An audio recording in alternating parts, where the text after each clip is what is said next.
থাকবে তখন পানিটা দেবেন। মাত্র 10 দিন পর দেখুন কত সুন্দর চারা হয়েছে, চারাতে পরিণত হয়েছে। আপনাদের দেখাবো শিকড় হয়েছে কিনা। মাত্র 10 দিন পর দেখুন কত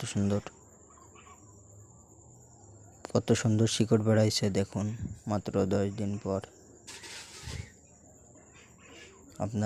আপনাদের বাসায় যদি কলম ফুল গাছ থাকে তাহলে আপনারা কলম ফুলের ডাল থেকে এভাবে চারা তৈরি করে নিতে পারেন।